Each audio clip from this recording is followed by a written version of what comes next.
the 35th gene key of boundlessness is perhaps the most poetic, the most mythic one that describes this timeless tale of the inner journey of coming home that each one is going to experience in his or her, in their own unique,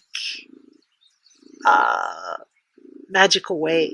It's an inner journey. So it goes from the shadow of hunger and through the gift of adventure reaches the city of boundlessness. And this way of describing it is a little bit is not quite right, because this idea of reaching, we're reaching inwards, and in fact we're not really reaching, we're actually surrendering to the pull. So the I am process is all about just embodying our sacred geometry, which is already here.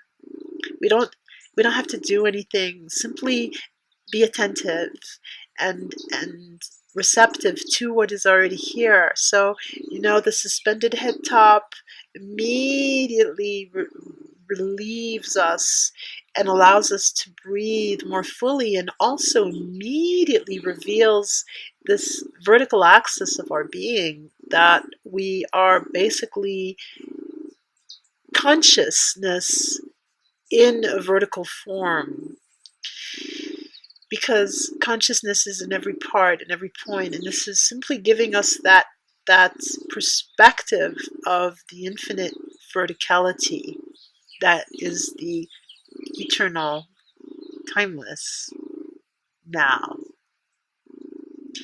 And as we do this, we will feel naturally the gravitational pull of this consciousness, this presence, which is what we are, the presence, and our attention will be pulled inwards. And that pull could be called a hunger. It could be called a, that opening, that emptiness that is filled by the return to home, where the table is laden, where all desires are fulfilled. That promise. And so as we surrender to this, that hunger is an adventure. It changes. There's really nothing wrong with the lower frequencies, what we call the shadow states in Gene Keys terms. They're only uncomfortable and unpleasant when we're stuck in them, but the lower frequencies are part of the cosmos. So as soon, the trick, so to speak, the key, as soon as you feel yourself in a low frequency state, in a shadow state, be it, the hunger, be it the impatience, be it the conflict, or the fear, or the anger, or whatever it is, the grief, whatever it is, as soon as you begin to allow that, to really just allow it to be, you're going to feel yourself expand, and you're going to recognize, and I say you, it's also me, it's us, that this is what happens. I recognize that this is not limiting my being. This is just an experience and a perspective. If I limit myself to that, if I identify with that perspective, with that state, then I'm going to be I'm going to basically be an expression of it, which isn't going to be necessarily very fulfilling or large enough for the soul to express itself, So that's why these shadow states are basically ego states. But as soon as we surrender and allow them to be, it's like this pulling us inwards to the center, which in this context I'm speaking to the verticality that the center is expressing at every moment. then we see how it really is an adventure. It's the mythical adventure of human consciousness coming home. Coming home to what?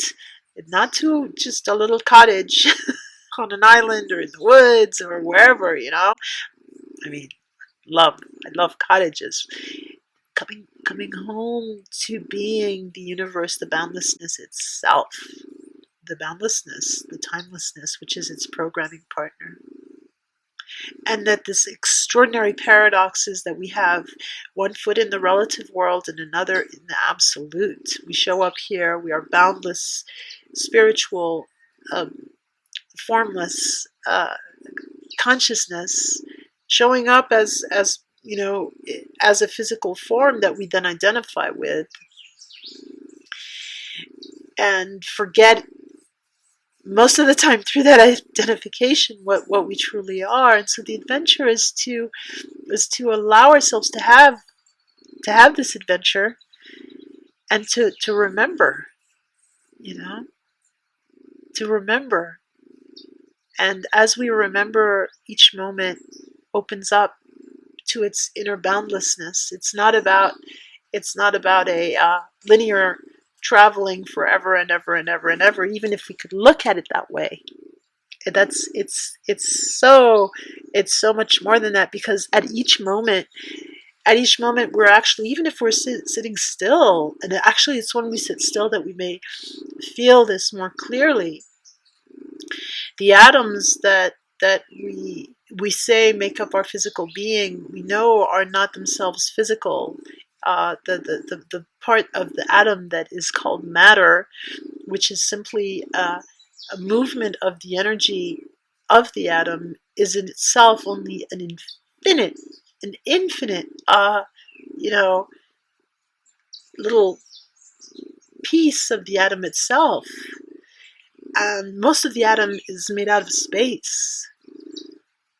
And this movement of the atom is going so fast.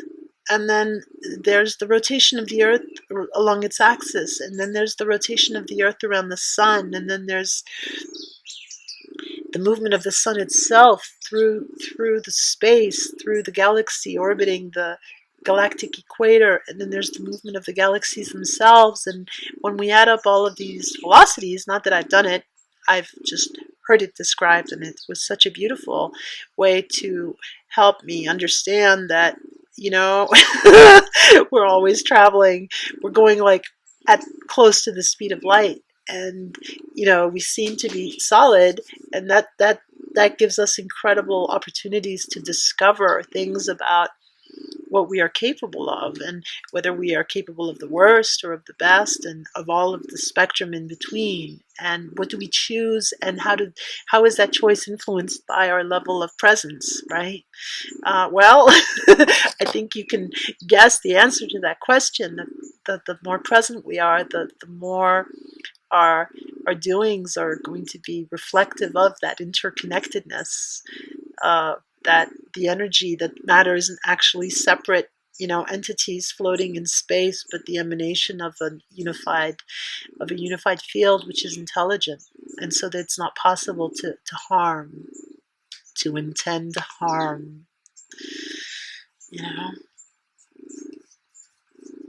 I mean, sure, we may step on the occasional bug, and feel, well, I harmed that bug. But that bug itself is us. So, it has this grace that's embedded in the fabric of the myth itself, of the story, of the unfolding of the experience that is of the I and the I am. So I invite you to hold this beautiful theme of adventure, of hunger, of boundlessness. It's all one, with the programming partner of impatience and patience and timelessness, and all of the other themes that you may find and resonate with, that are in the gene keys. And that can be in other places as well. You don't really need the gene keys for any of this. It's just one way of speaking to this, which is, has its beauty. And just to hold this and to allow yourself to relax and to really feel that pull, that inner pull of the divine, um, and to surrender to it. And with that, my friends, I thank you for your kind attention, and until next time.